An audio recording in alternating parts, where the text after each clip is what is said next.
అగ్ని 5 అగ్ని 5 అనేది భారత్ అభివృద్ధి చేసిన అత్యాధునిక ఇంటర్కాంటినెంటల్ బాలిస్టిక్ మిస్సైల్ ఐసీబీఎం. దీని పరిధి 7,000 కిలోమీటర్ల కన్నా ఎక్కువగా ఉండడం వలన ఇది చైనా, పాకిస్తాన్ వంటి దేశాలలోని ఏమైనా లక్ష్యాన్ని దూకి దెబ్బతీయగలదు. ఇది భారత్కు ఒక శక్తివంతమైన నిరోధక శక్తిని అందిస్తుంది. అగ్నిలో MIRV multiple independently targetable reentry vehicles సాంకేతికత ఉంది.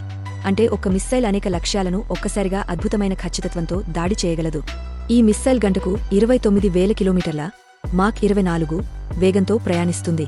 భూమిదికి తిరిగి ప్రవేశించే సమయంలో 4,000 డిగ్రీల సెల్సియస్ కన్నా ఎక్కువ వేడి ఉన్నా కూడా దీని తాప నిరోధక కవచం కారణంగా అది సురక్షితంగా లక్ష్యాన్ని చేరుతుంది. దీనిని భారత్ స్ట్రాటజిక్ ఫోర్సెస్ కమాండ్ నిర్వహిస్తుంది. ఇది మన దేశపు అణు వ్యూహాన్ని నడిపించే ప్రధాన శాఖ. అగ్నివి భారత్లోనే అభివృద్ధి చేసిన సాంకేతికతను మరియు దేశ భద్రతపై ఉన్న నిబద్ధతను ప్రతిబింబిస్తుంది. ఇది మన దేశానికి ఒక శక్తివంతమైన అణు వ్యూహాన్ని అందిస్తూ శత్రుదేశాలకు స్పష్టమైన సందేశాన్ని ఇస్తుంది. భారత్ శాంతిని కోరుతుంది, కానీ అవసరమైతే శక్తివంతమైన ప్రతిస్పందన ఇవ్వగలదు.